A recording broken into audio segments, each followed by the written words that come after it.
Okay, so you may want to add titles into your After Effects piece.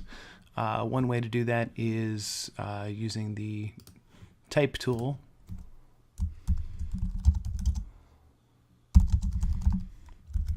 Which gives you a lot of control. So all your character preset or character palette is over here. You can choose whatever typeface is on your computer, and gives you all the options that all the other Adobe products give you. You can change your leading and your tracking. You can stretch and squish type. Don't stretch and squish type.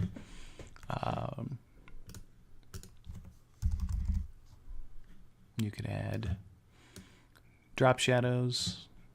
Gives you the option to change these up.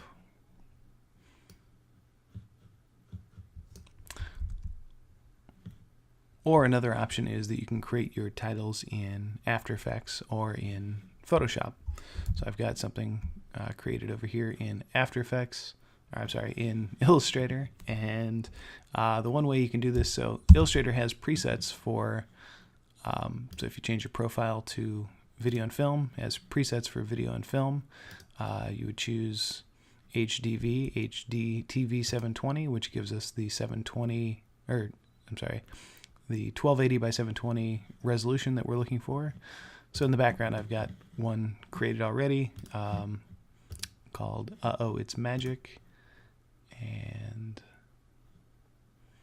let's also give this a drop shadow here.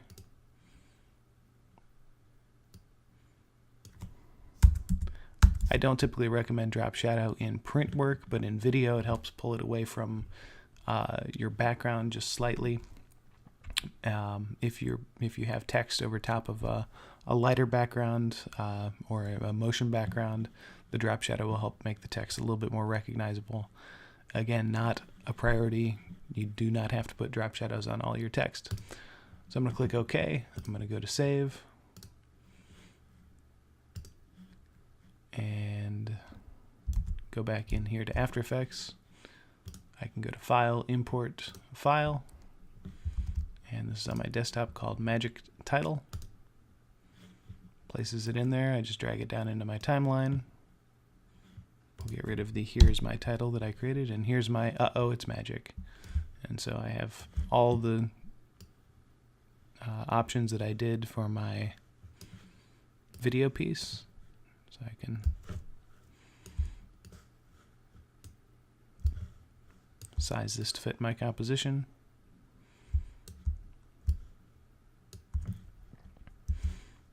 I can twirl this down and go to my first frame, create a keyframe for opacity, make this 0, go out a few frames, bring this back up to 100. And so we've got it fade on. We can also grab our keyframes and move them at any time, so we can start this later if we wanted to.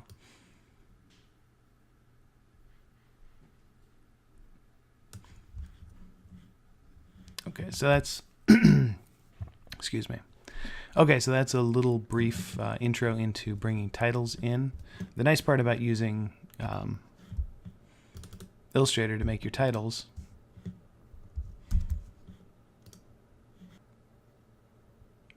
Okay, so that's a brief intro about how to bring titles in or make titles in After Effects. The nice part about using an Illustrator file or a Photoshop file is that you can go back into this file, and maybe I wanted this all title case. So make these changes, save it, and now when I go back into After Effects, I can right-click on my Magic Title AI and click Reload Footage, and it's automatically changed.